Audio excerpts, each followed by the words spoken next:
अवैध अतिक्रमण पर गरजा योगी का बुलडोजर। संभल में अवैध अतिक्रमण ध्वस्त होने से बौखलाए असदुद्दीन ओवैसी। संभल हिंसा पर योगी सख्त, बोले दंगाइयों के पोस्टर्स लगाए जाएं। योगी बोले किसी दंगाई को बख्शा नहीं जाए, अराजकता फैलाने की छूट नहीं।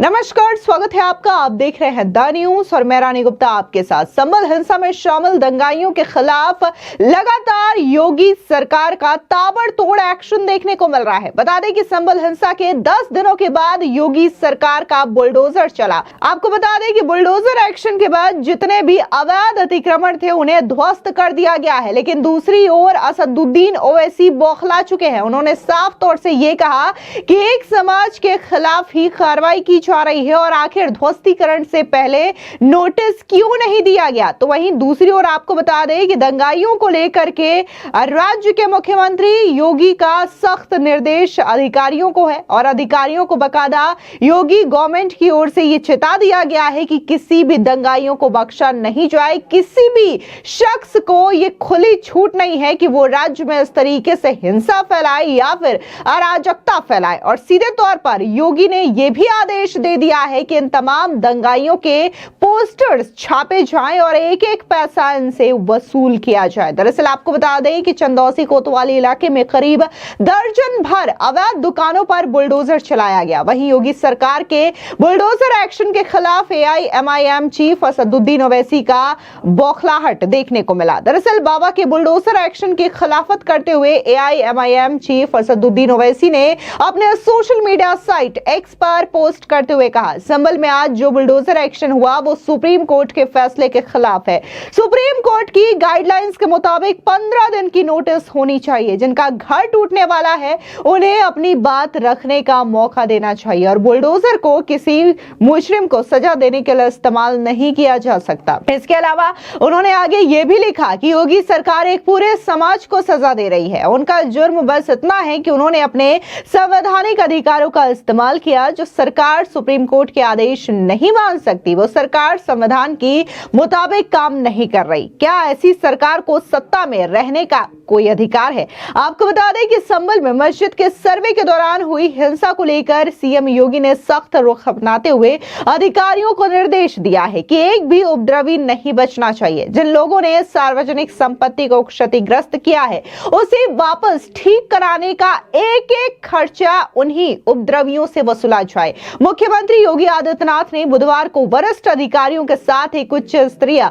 बैठक की और इसी बैठक में ये निर्देश दिए गए। दरअसल कानून व्यवस्था की समीक्षा करते हुए मुख्यमंत्री योगी आदित्यनाथ ने कहा कि गौतम बुद्ध नगर हो, अलीगढ़ हो या फिर संभल अथवा कोई भी अन्य जनपद, अराजकता फैलाने की छूट किसी को नहीं दी जा सकती। उन्होंने कहा कि अराजकता फैलाने वालों को चिन्हित कर उनके पोस्टर लगाए जाएं और एक भी उपद्रवी बचना नहीं चाहिए। सीएम योगी की सख्ती के बाद प्रशासन ने एक्शन तेज कर दिया है। अब तक संभल हिंसा के 34 आरोपियों को अरेस्ट कर लिया गया है। वहीं 400 उपद्रवियों की पहचान की जा चुकी है, जिनको पकड़ने के लिए पुलिस की छापेमारी जारी है।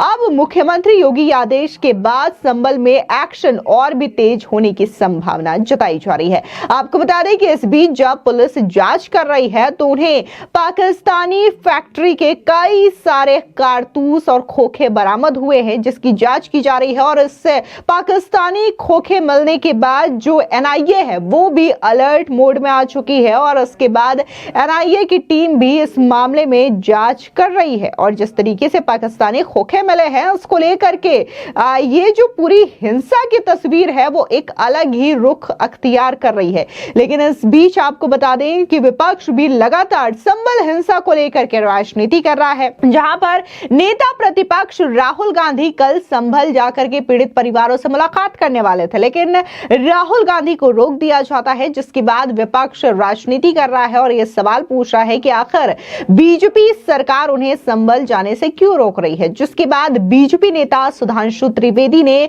पलटवार किया कांग्रेस और विपक्ष पर और कहा कि राहुल गांधी के पास जेड प्लस ASL सुरक्षा है। ये वो सुरक्षा है जो गृह मंत्री और रक्षा मंत्री के पास है। सुरक्षा के व्यक्ति को जहां भी जाना होता है उससे पहले ही वो कार्यक्रम बताना पड़ता है ताकि उस जगह पर पहले से ही पुलिस पहुंचे और उस जगह को सैनिटाइज करती रहे, उसके बाद क्लियर करती है। ना कि आपके दिल की भावना थी, ना कि आपके औपचारिक रूप से जाने की मंशा थी। सीधे तौर पर क्या कुछ उन्होंने राहुल गांधी पर पलटवार करते हुए कहा, सुनिए। श्री राहुल गांधी जी के पास Z+ विद ASL सिक्योरिटी है। ASL का फुल फॉर्म ये वो सिक्योरिटी है जो देश के गृह मंत्री के पास है, देश के रक्षा मंत्री के पास है। ASL का मतलब होता है एडवांस सिक्योरिटी लाइसेंसिंग। ये प्रधानमंत्री के बाद सर्वोच्च स्तर की सुरक्षा है। इस प्रकार की सुरक्षा के व्यक्ति को जहां जाना होता है एडवांस में वो प्रोग्राम बताया जाता है। एडवांस में वहां पर पुलिस की टीम पहुंचती है और उस जगह को सैनिटाइज करती है और उसके बाद क्लियरेंस देती है। इसी वर्ष 9 अगस्त 2024 को कोलकाता के आरजीकर कॉलेज की वो घटना जो हम सब के मानस पटल पर एक गंभीर जख्म छोड़ के गई है, मैं पूछना चाहता हूं कि आपकी संवेदना वहां पर नहीं जागी थी? महाराष्ट्र के परिणाम आ गए, नई सरकार का गठन होने जा रहा, पर 2020 की पालघर की मॉब लिंचिंग, उसके बारे में तो कोई एक शब्द तक नहीं सुनाई पड़ा था। 2022 में करौली में हिंसा हुई थी, तो क्या आपके मन में कोई संवेदना नहीं जागी थी? और अभी वो तो बहुत लंबी फेहरिस्त है, मैं सिर्फ यह बताना चाहता हूं, करहल में एक दलित बच्ची के साथ जो कुछ हुआ था, किसी की कोई संवेदना नहीं जागी थी। किसी ने जाने हाल लेने का भी प्रयास नहीं किया। और मैं राहुल गांधी जी को याद दिलाना चाहता हूं, कर्नाटक में तो आपकी सरकार है, आपके अपने नेताओं के साथ जो होता है उस पर आपकी संवेदना नहीं जागृत होती है। कर्नाटक में कांग्रेस के एक नेता जो वहां नगर पंचायत के सदस्य भी थे, उनकी बेटी नेहा हीरामत को कैमरे के सामने चाकुओं से घायल कर दिया गया, मार दिया गया। उसके बाद आपका कोई वक्तव्य नहीं आया। और आपके गृह मंत्री ने क्या कहा? वो तो उन दोनों का आपस में था, कुछ संबंध था और आपस में लड़ाई हो गई। इस ढंग का गैर जिम्मेदाराना शर्मनाक बयान कर्नाटक के होम मिनिस्टर का आया, आपके मन में कोई संवेदना नहीं जागी? कर्नाटक में आपके शेड्यूल कास्ट नेता हुआ करते थे अखंड श्रीनिवास मूर्ति, उनके घर के ऊपर एक भीड़ ने हमला करके प्राणघातक हमला किया, आपकी कोई संवेदना नहीं जागी? इससे बहुत साफ है कि इसमें किसी भी प्रकार की संवेदना का कोई महत्व नहीं है, बल्कि सियासी तराजू के नफे नुकसान को पे तौल के, सियासत के तराजू पर नफा नुकसान पहले तौला जाता है, उसके बाद तय किया जाता है कि हमें क्या करना है। अभी प्रियंका जी का भी यह बयान आया। अब तो मुझे यह भी लग रहा है कि भाई प्रतिस्पर्धा इंडी गठबंधन में ही है कि कांग्रेस पार्टी में भी अब दो ध्रुव हो गए हैं। एक जमाने में यूनिपोलर पॉलिटिक्स हुआ करती थी देश की, और बीजेपी ने बाईपोलर कर दिया है। मुझे लग रहा है अब कांग्रेस के अंदर भी बाईपोलर पॉलिटिक्स का एक नया युग का सूत्रपात होने वाला है। और यहां पर हम एक और बात कहना चाहते हैं, यदि आपके मन में संवेदना थी और आप ईमानदारी से जाना चाहते थे तो आपको सूचना देनी चाहिए थी। और पुनः मैं कहूं, श्री राहुल गांधी जी के पास Z+ विद ASL सिक्योरिटी है। ASL का फुल फॉर्म ये वो सिक्योरिटी है जो देश के गृह मंत्री के पास है, देश के रक्षा मंत्री के पास है। ASL का मतलब होता है एडवांस सिक्योरिटी लाइसेंसिंग।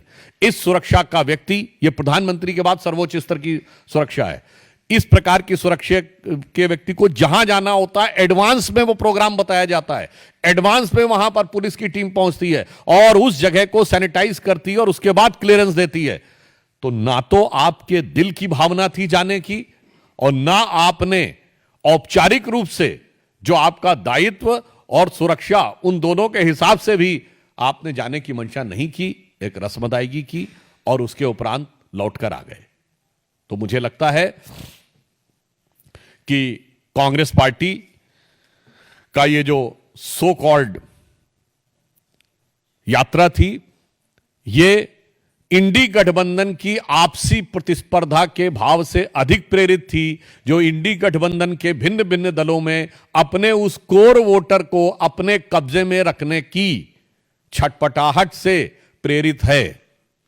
वो मूल वोट जिस कारण से इंडी गठबंधन एक हुआ है, उस पे कब्जे की यह छटपटाहट है।